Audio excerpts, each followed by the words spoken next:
So I think it is eminently fair to ask why Sidney Blumenthal had unfettered access to you, Madam Secretary, with whatever he wanted to talk about, and there's not a single solitary email to or from you to or from Ambassador Stevens. I think that is fair, and we'll take that up next Gentleman round. yield.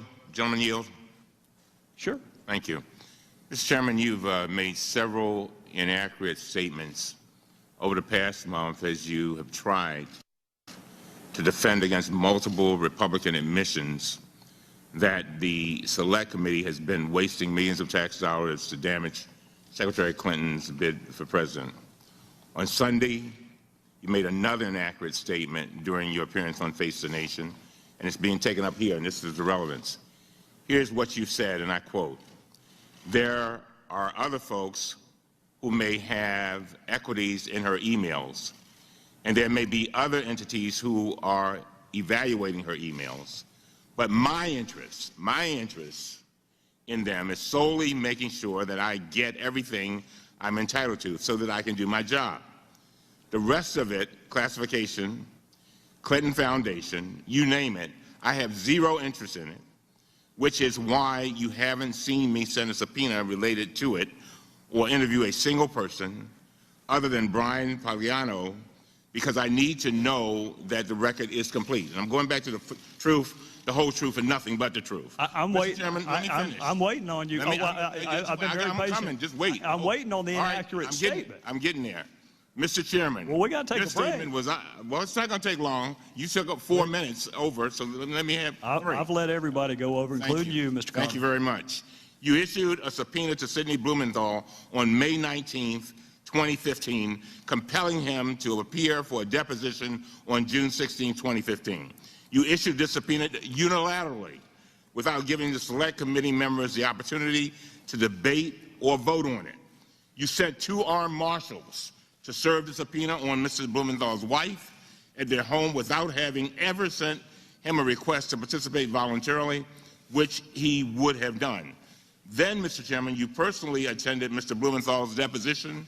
You personally asked him about the Clinton Foundation, and you personally directed your staff to ask questions about the Clinton Foundation, which they did more than 50 times. Now, these facts directly contradict the statements you made on national television this Sunday. No, sir. With all due respect, they do not. We just heard email after email after email about Libya and Benghazi that Sidney Blumenthal sent to the Secretary of State. I don't care if he sent it by Morse code, carrier pigeon, smoke signals. The fact that he happened to send it by email is irrelevant. What is relevant is that he was sending information to the Secretary of State. That is what's relevant. Now, with respect to the subpoena, if he'd bothered to answer the telephone calls of our committee, he wouldn't have needed a subpoena. Would the gentleman yield? I'll be happy to, but you need to make sure the entire record is correct, Mr. Cummings. And that's exactly what I want to do. Well, then go ahead. I'm about to tell you.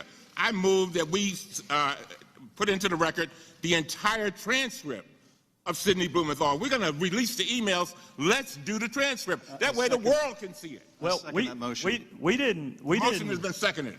Well, we're not going to take that up at a hearing. We'll take that up in a business meeting. I've consulted with the parliamentarian, and they have informed us that we have a right to a recorded vote on that motion. We want, you asked for the truth, the whole truth, and nothing but the truth. Well, that's what we want to have.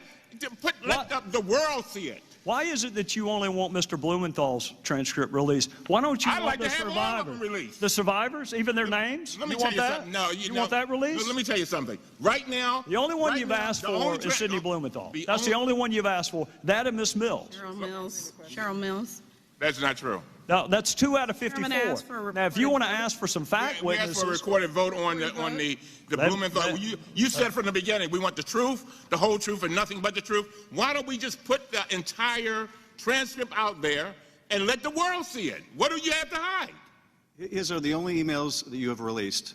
And the fairness to Mr. Blumenthal and to the American people, in the interest of a complete record, if you're going to release his emails, release his transcript where he has a chance to give the context of those emails. Well, you keep referring to Blumenthal emails. I would hasten to remind both of you, the only reason we have Blumenthal emails is because he emailed the Secretary of State. Those are her emails. That's why they were released. They're not Blumenthal's emails, and she wanted all of her emails released. She's been saying since March, I want the entire world to see my emails. Well, Sidney Blumenthal's emails are part of that.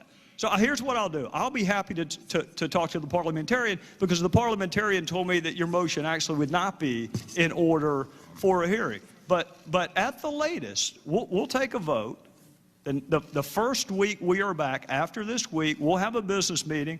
We can take up Mr. Blumenthal's transcript. We can take up whatever other transcripts you want. And while we're there, we can also take up the 20-some-odd outstanding discovery requests that we have to different executive branch entities. Why don't we just take all of it up then? Mr. Chairman, the allegations that have been made against him are refuted by his own testimony. In the interest of not having... That's your opinion, Adam. Well, if you disagree, then release the transcripts. What allegation, Adam? Why conceal the transcripts, even if the motion were not in order? You have the power to release them. You have the power to say I'll tell you why, because I'm not going to release one transcript of someone who knows nothing about Libya by his own admission, while people who risk their lives, you have no interest in their story getting out. You don't want the 18 DS agents. You don't want the CIA agents. The only transcripts you want released are Ms. Mills and Sidney Blumenthal. Mr. Chairman, so we'll take all of this up in November. The only person you were interested in asking about during your entire questioning was Sidney Blumenthal. If you're so interested in him,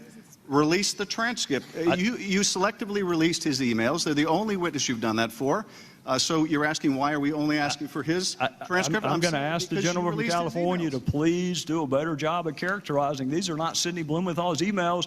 These are Secretary Clinton's emails. And I'll tell you what, if you think you've heard about Sidney Blumenthal so far, wait till the next round. Sure, With that, we're adjourned.